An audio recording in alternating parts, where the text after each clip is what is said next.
What is the best size trolling motor to use? Bigger the better, right? Huh?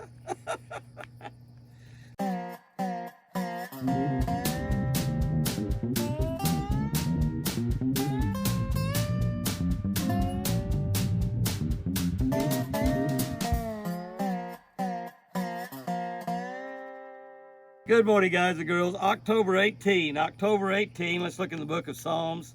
Psalms 128, 1. 128, 1. This is a short one. I love these little short ones like this. Seems like I ought to be able to memorize them, but I can't. Happy are those who respect the Lord and obey Him.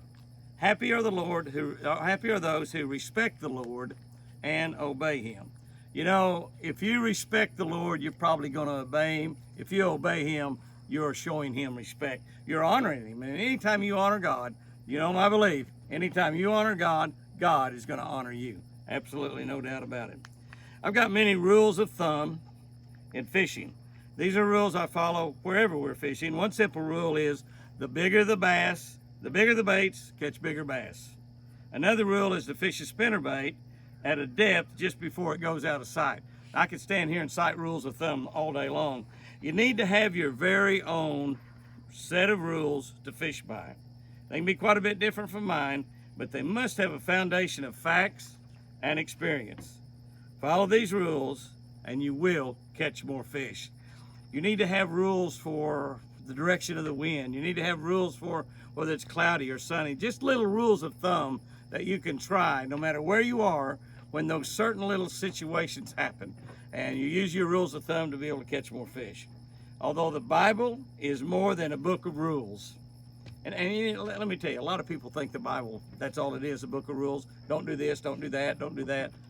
It's not. It tells you, as a matter of fact, a lot of things to do, way more things to do than not to do. Although the Bible is more than a book of rules, God has given us commands and instructions in it that we must follow in order to be happy. Rules and instructions that we must follow. Why?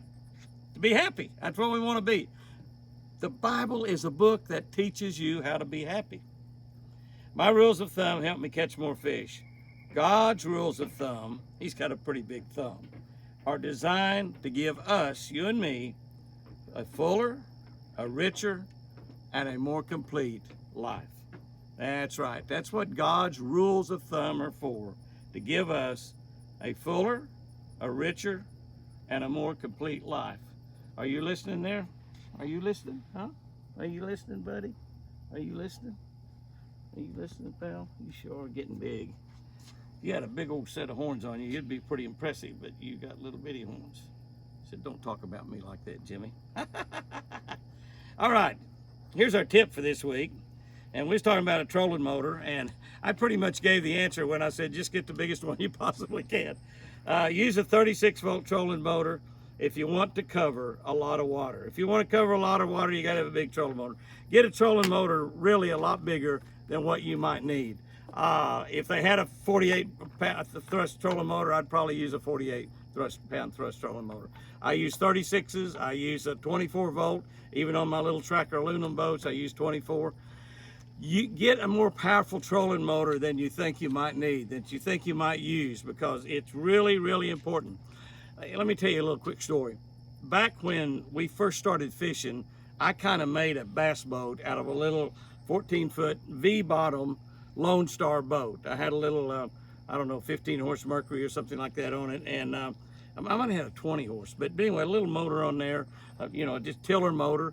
And I put my trolling motor up the front with a 2x4 block of wood.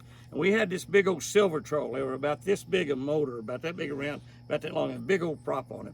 They were 12 volt. That's all they had back in that day. I hooked that rascal up to 2 batteries, had my dad show me how to wire it, and I had 24-volt trolling motor. You could almost water ski behind that aluminum boat. I mean, I'd be zipping down those banks, and I could go from I could cover the whole lake just about in one day, seemed like. And people just look at it and say, man, what kind of motor is that? That's the most powerful trolling motor that I've ever seen. Is a 12-volt motor hooked up to 2 batteries, making it 24-volt. It probably had 60 pounds of thrust back in those days, maybe more. But it worked great. Now, I did burn the armature out of that trolling motor every single year. but it only costs like $25 or $30 to get new armatures put back in at the end of the year. And I used that old trolling motor for a long time till I got me another boat that I could fish out of. Great memories back there when you think about that, taking a 12-volt trolling motor, hooking it up to 2 batteries. You could do that today and get a lot more power too, but you're gonna burn that sucker up, trust me. Guys and girls, go out there and have you a great one today, and remember, I sure do love you.